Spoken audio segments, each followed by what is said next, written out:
Al hablar de la Reforma Protestante es casi inevitable hablar de la vida de Martín Lutero, un monje alemán considerado el mayor exponente de este movimiento, quien hizo pública su inconformidad ante tales enseñanzas falsas que el clérigo en ese momento difundía. Y el fin de colgar sus 95 tesis en la puerta de esta capilla llamada Wittenberg el 31 de octubre de 1517 era conseguir un debate teológico. Y esta acción con el tiempo llegó a ser la reforma más importante que ha vivido la Iglesia hasta el momento. Sin embargo, Lutero no fue el primero ni el único en intentar una reforma de la Iglesia. Anteriormente, hombres como John Wycliffe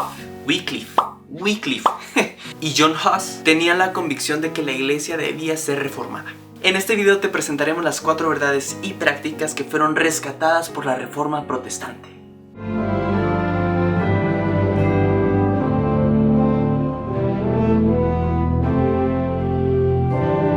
Número 1. El regreso a la palabra de Dios. El uso de las escrituras en tiempos de Lutero era prácticamente inaccesible, debido en parte a que la alfabetización de las personas era una cualidad muy poco común. Pero inclusive de las pocas personas que sabían leer, había un grupo muy pequeño de personas que podía tener acceso a la Biblia, y ellas necesariamente debían de saber latín. No francés, no alemán, latín. Y Martín Lutero, al tener un profundo acercamiento a las escrituras, quedó cautivado por la palabra de Dios. Y llegó a la conclusión de que la palabra de Dios no estaba muerta ni estaba pasiva, sino que verdaderamente era viva y que daba vida. Por lo tanto, Lutero consideraba que las escrituras eran un medio de gracia que debía estar al alcance de todos. Un factor muy importante que ayudó a este propósito a que saliera a la luz fue la imprenta de Gutenberg, que en un principio impulsó a gran medida la Reforma Protestante, debido a la difusión de los escritos de Lutero en toda Europa y toda Alemania. Posteriormente, Lutero en 1534 tradujo la Biblia al alemán. Este suceso motivó a traducir la Biblia a otros idiomas, además de brindar una distribución masiva para que todos pudieran leerla. Así que la reforma no solo ayudó a elevar los niveles de la alfabetización, sino que también hizo que muchos creyentes volvieran a la palabra de Dios y que cada persona en particular pudiera conocer a Dios, colocando la Biblia, la palabra de Dios, en máxima autoridad en vez de la Iglesia. Número 2. Jesús es el único mediador.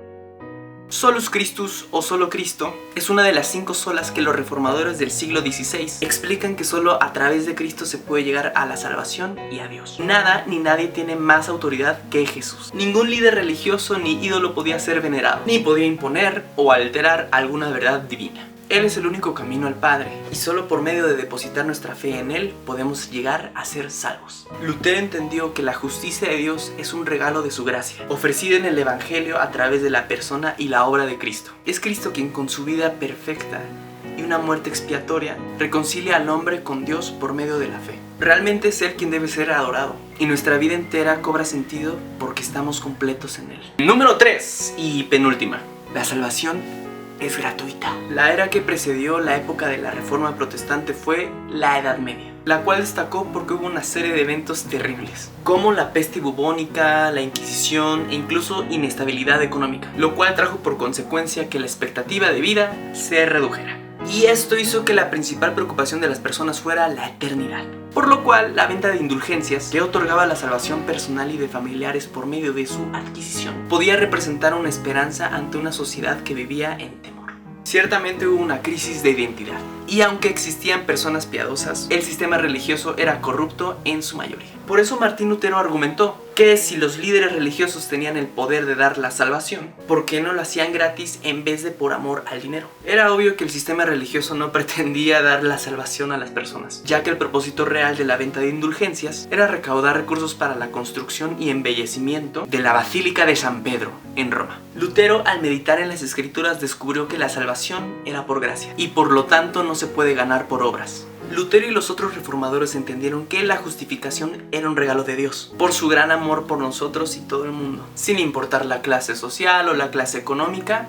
A diferencia de las indulgencias, la salvación era personal y era gratuita. Y número 4, el culto o adoración pública.